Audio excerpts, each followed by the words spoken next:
All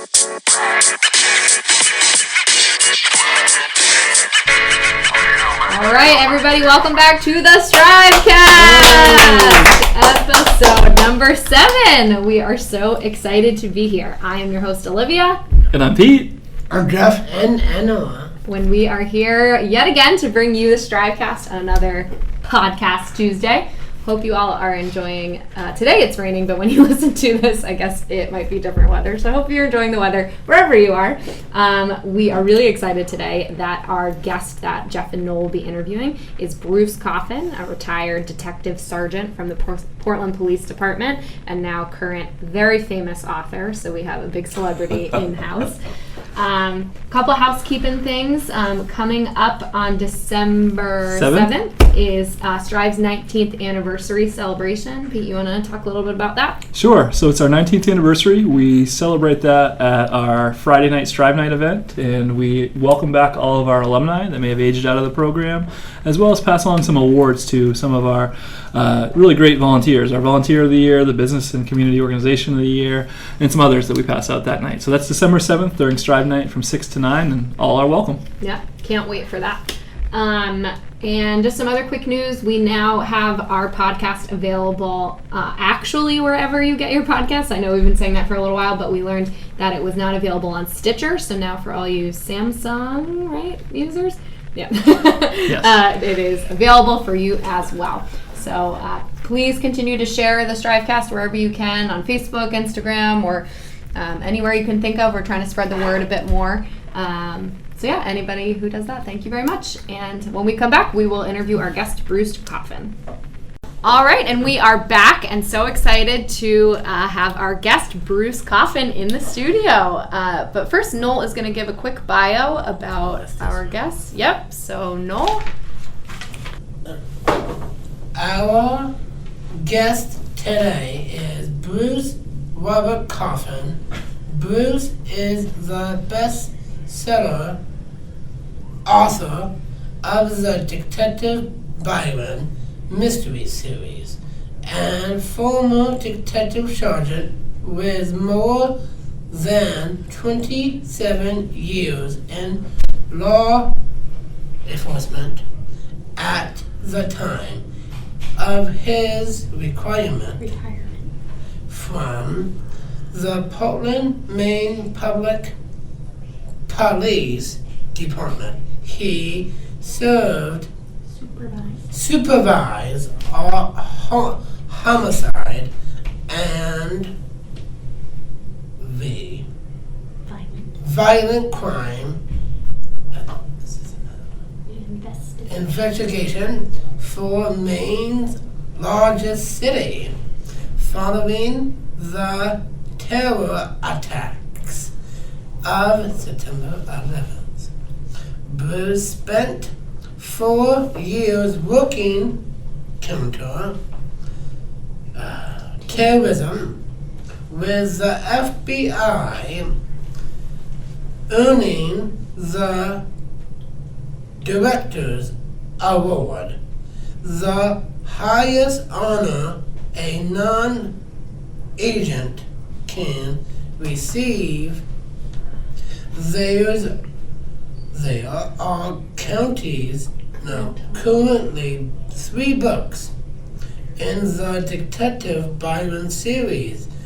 The newest one is called Beyond the Truth.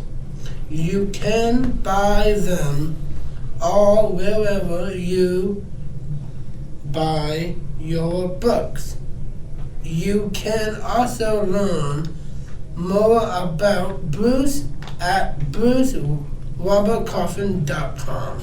And please welcome Bruce Coffin! Yay!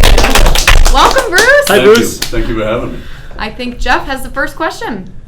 Hi, Bruce. Can you tell us a little about yourself? Well, I'm a retired detective sergeant from the police department in Portland, Maine. I retired in 2012 after 27 years and 1 week. Wow. And my wife can tell you I round up, so I call that 28 years. When I retired, I supervised the violent crime and homicide detectives, and about 6 months before I retired, I got the bug to write again. And I had not written anything fictional since college. Although, as I tell people, there's probably defense attorneys that would argue that point with me. But and I got the bug to write again, and about the time that I retired, I was really delving hard into trying to finish my first novel.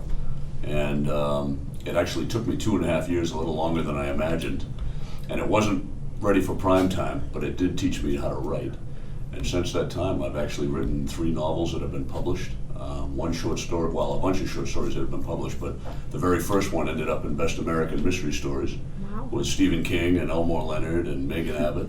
And it's been a thrill ride. My third novel, Beyond the Truth, just came out 2 weeks ago. 2 weeks ago today. Sitting right here, and it looks really good. What do you think, Noel? Really good. Yeah. All right, I believe you have the next question. What does a detective sergeant do? Well, it's a little different than probably what you've seen on television. Basically, at that rank, I supervise detectives, and I also do investigating myself. My team of detectives, there were 8 detectives that investigated all the person crimes. We broke it down into property and person crimes. So person crimes are crimes against people, like you might imagine, like assaults and harassment, robberies, all the way up to homicide. And I also had the 4 evidence technicians that I supervised, and they are just like you see on television. They always have different names, but we called ours ETs. They have all kinds of different acronyms they throw at those depending on the police department. But those are the specialists that are great at gathering evidence from crime scenes, blood spatter analysis and fingerprints and DNA and all that good stuff. So it was a fun job. As you might imagine, it was a 24/7 job as well. Yeah. So, but, and that's probably one of the reasons I finally decided to call it after 28 years, but it was a great job. I had a fun time doing it. Back when Jeff was at Strive U, he actually took a crime scene investigation class. Did you really, Jeff? Oh, yes, I did. Did I you bet like that was interesting, huh? Yeah. Yeah, at USM. Yeah. Geez, you could have come work for me if I hadn't retired. Oh, yeah. Right? Yeah, that'd be great. That actually leads us to the next question. Yeah.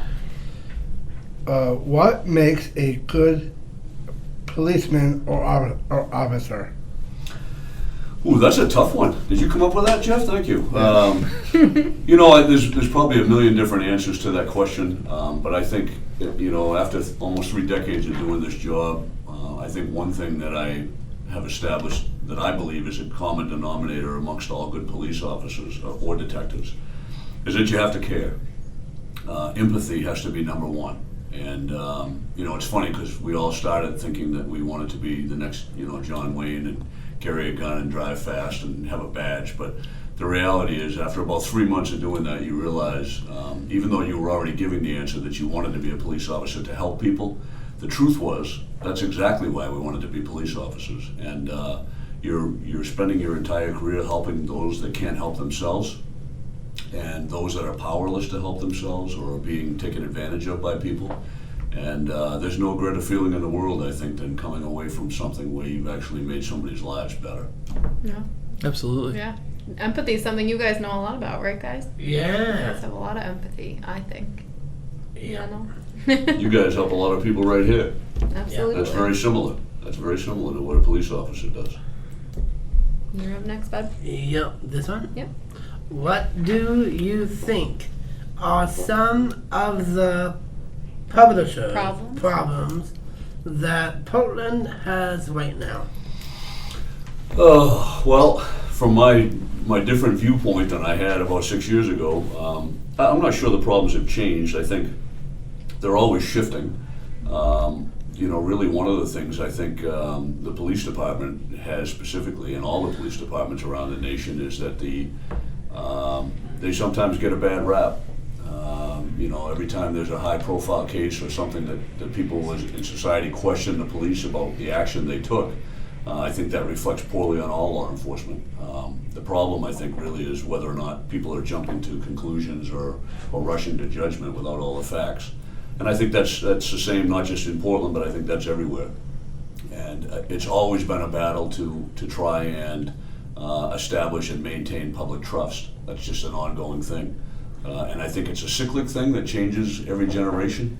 The police, as you may remember way back when, some of you guys won't remember this, but back in the 60s we weren't very highly thought of either. There was a lot of race riots going on. There was a lot of problems in the country back in that time for equal rights. And generally the police are always the face of whatever's going on. So I think that's probably the biggest problem right now. But Portland's got a lot of things going for it as well. Got a lot of good things going for it. So I think this too shall pass. Yeah. Absolutely. Jeff? What made you a detective, No, what made you decide? or for you to decide to become An author. an author? An author. That really had been my dream. When I attended Scarborough High School, I loved writing stories. I loved making up stories and writing them down and creating characters. And I really, in my mind, I think I wanted to be the next Stephen King. I had been reading his novels. Actually, the first Stephen King novel I read was Salem's Lot, and I was 11 years old at the time, probably way too young to be reading that book. But something clicked inside of me. I realized that after reading that book, that's what I wanted to do with my life, and I really just set about doing it. I earned scholarships because of my writing to go to college, and the number one thing I wanted to do was be a writer.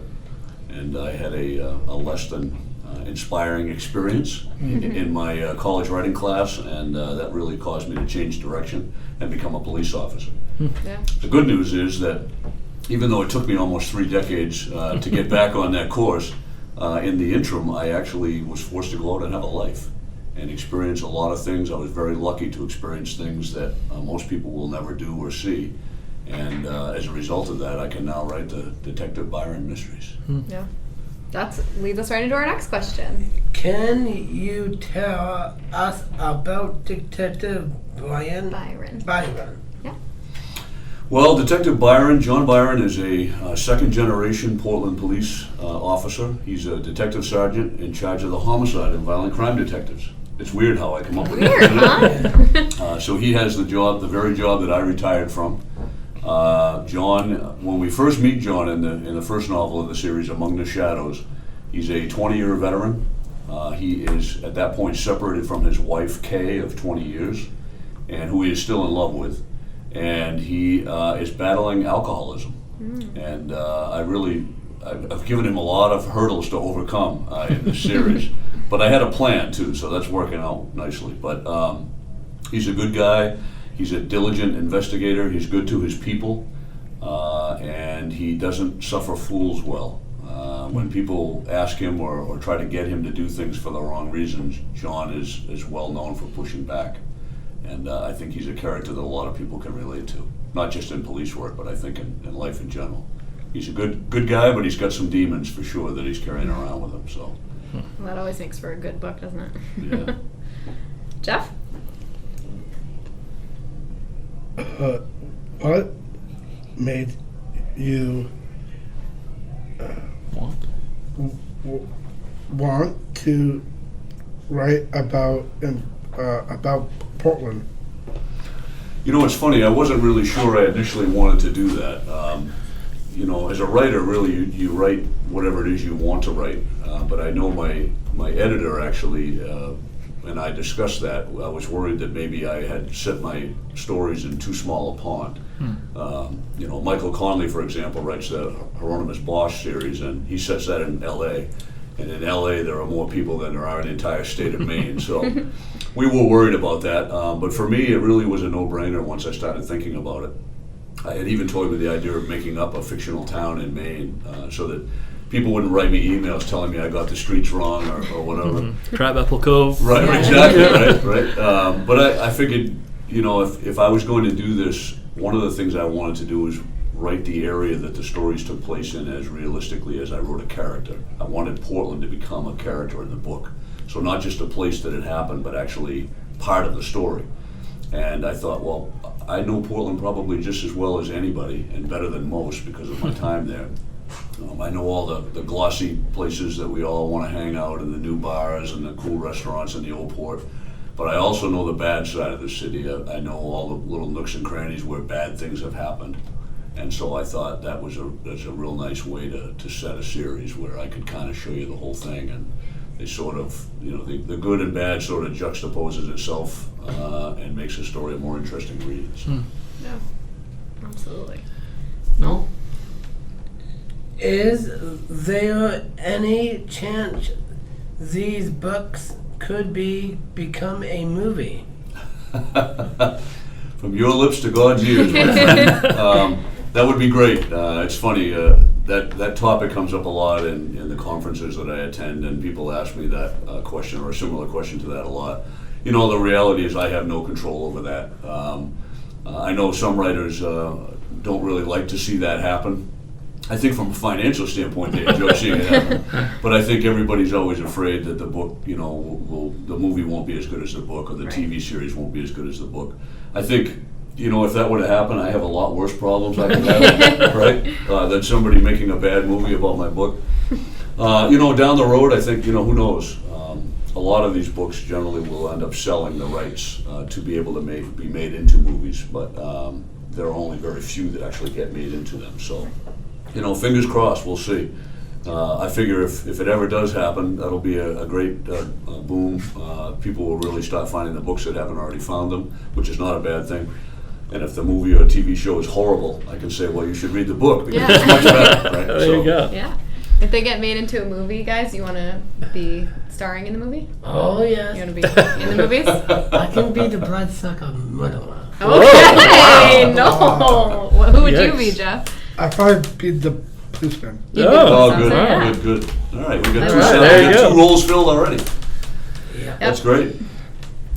What is the next for you? Oh, what's next? Well, I'm currently working on the fourth novel in the series, which is tentatively titled Within Plain Sight. And my agent is busy working on a new contract with HarperCollins because my first contract was just for 3 books. So I'm hoping that very soon I should have some information on where we're headed. But I have every reason to believe this series will continue. That's great. And I'm looking forward to that. So. So exciting. All right, speaking of exciting, now it is time for everybody's favorite segment, the lightning round. Ready, boys? Hit it. Lightning round. Round after round. Down to the round. It gets better. The air guitar every time It on gets the better and worse podcast. Yeah. every time. All So, right. Bruce, the lightning round is a little bit more fast-paced, and they'll rattle off some questions. And with this being Thanksgiving week, some of the questions are actually Thanksgiving themed too, as we get to the second half. So, Great. I think Noel's going to kick off this time with the first one. Yep, read a book or write a book. Ooh, that's a tough one. Man, I don't know. I have to pick one, don't I? Sure do. All the tough questions. Yeah, How all about, the hard-hitting how about journalism. today? It's read a book. Yeah, How about that? that works. Jeff? Catch bad guys or write about bad guys. Boy, I do miss catching bad guys.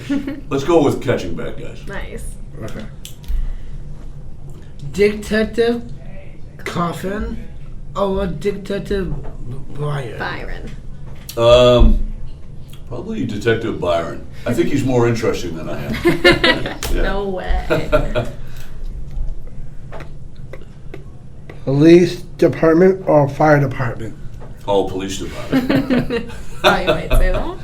Here you go. Foot patrol or day in court? Ooh, day in court. Ooh. We'll say day in court. Yeah. Yeah. Jeff? Writing or education Or editing. or editing? Boy, these are tough. You guys are good.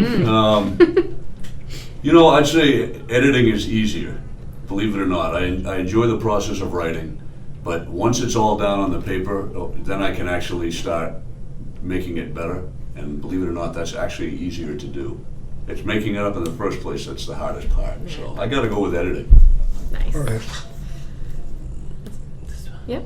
Favorite book that you didn't write? Question mark.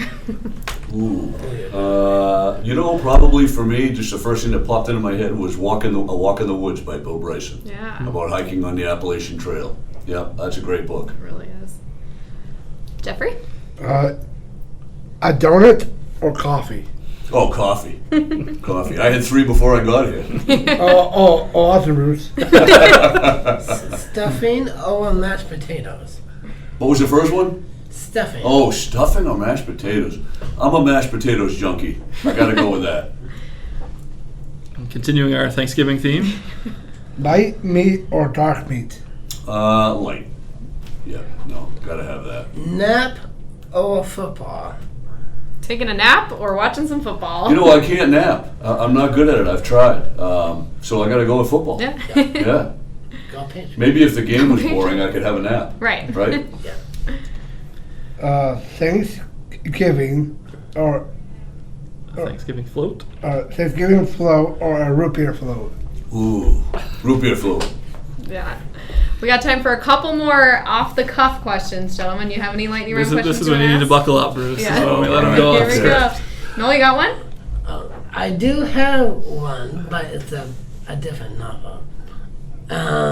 Go on. How? Oh, my captain, my captain. Oh, are we quoting books again? How about a lightning round question? Oh, okay. Like nap or football, something like that. Water or life water? Great question. What is it? Water or light? like vitamin water? Oh, or yeah. Water, regular or vitamin Oh, water? plain old water. Yep. Plain old water. Jeff, you have one? Yes. Go on. Football or sideline? Oh, what? Football Sideline? or sideline? Oh, I think I'd rather be out there playing. Oh. Yeah, football. Absolutely. Oh, awesome. What about oh, you, yeah. Jeff? Would you rather be playing or watching on the sidelines? Watching on the sidelines. Mm-hmm. Nice. Well, it's probably safer. Yeah. Yeah. Get one more? One more question, Yes, Bill? Yes, I do. Or we let Bruce go? Baseball, sports, or This is why we write them down. sports, Sports or radio. the radio. Ooh. Two different Ooh. things. How about sports on the radio? There we go. There you go. Good That's much answer. better. That's me too. Well, guys, let's thank Bruce for being here. Thank you so much Yes, for thank coming. you. Thank you. Thank you guys for having me. Thank This you, was Bruce. great. Back on. All right. Thank you. Thank You were you. great hosts. And we will be right back.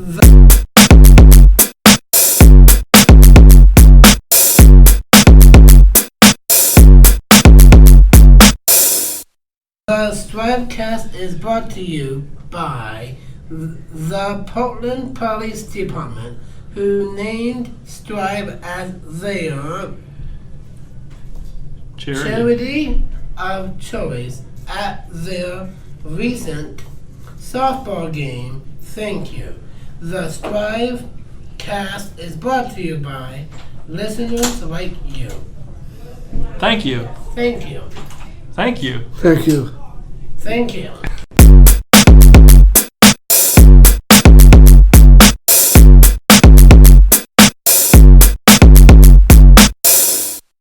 And we're back with this week's Words of Wisdom from Noel and Jeff. Although this week we're going to do something a little bit different since it is Thanksgiving week that this is airing. The guys are going to take a moment and tell you what they're thankful for. Noel, would you like to go ahead and go first? Yes. I'm thankful for our friends and family Friends and family. and everything around losses and forgiving and things. Okay. All right. Thank you, Noel. And Jeff, what are you thankful for? I'm thankful for friends and family, and also your cousins and your grandpas. All right. Cousins and your grandpas and friends and family is a theme. Anything else you guys want to add for this week's Thanksgiving-themed Words of Wisdom? Oh yeah. Cluck cluck, chicken for a buck. Cluck, cluck, chicken. How about turkey for a buck? Turkey for a buck. All right. And Jeff? Buck, chicken, Okay, and we'll be right back after this. And we're back, and it's time for our question of the week. This week, Ryan, our engineer, has set us up with a little bit more technology. So if you're listening through our Facebook stream, you can actually just select one of the multiple choice answers right there on Facebook. Or you can send in your answer to our question of the week by emailing strivecast@pslstrive.org. And sticking with our Thanksgiving theme, this week we are asking, what is your favorite side dish? And for the multiple choice answers, we're going to start with Noel. What's your favorite side dish for Thanksgiving? The turkey and the yams. Okay, so we're going to go with yams. Everybody loves a turkey. We're doing side dishes, so we're going to go with yams. Ryan, what's your favorite side? Turkey. All right. How about one more thing other than turkey? Cranberry sauce. Cranberry sauce. Yeah. Ryan, our engineer, makes his Strivecast debut. And then, Jeff, what is your favorite side? My favorite side is probably the mashed potatoes. Mashed potatoes coming in strong. All right, so we've got 3 good choices, and we're going to go down to Whitney, our producer, who is going to give her side dish. My side dish is stuffing. Stuffing. Very tough choices this week. So send us your response to that, or if you want to give us another side dish, send us an email. We're going to start reading our best emails that we receive at the Strivecast email on the podcast. So feel free to send us those emails. My side dish? I guess I'm going to go with gravy. Oh. Goes with everything. All right, not really a side dish, but you guys took all of mine. So, all right, that is our question of the week, and we'll be right back.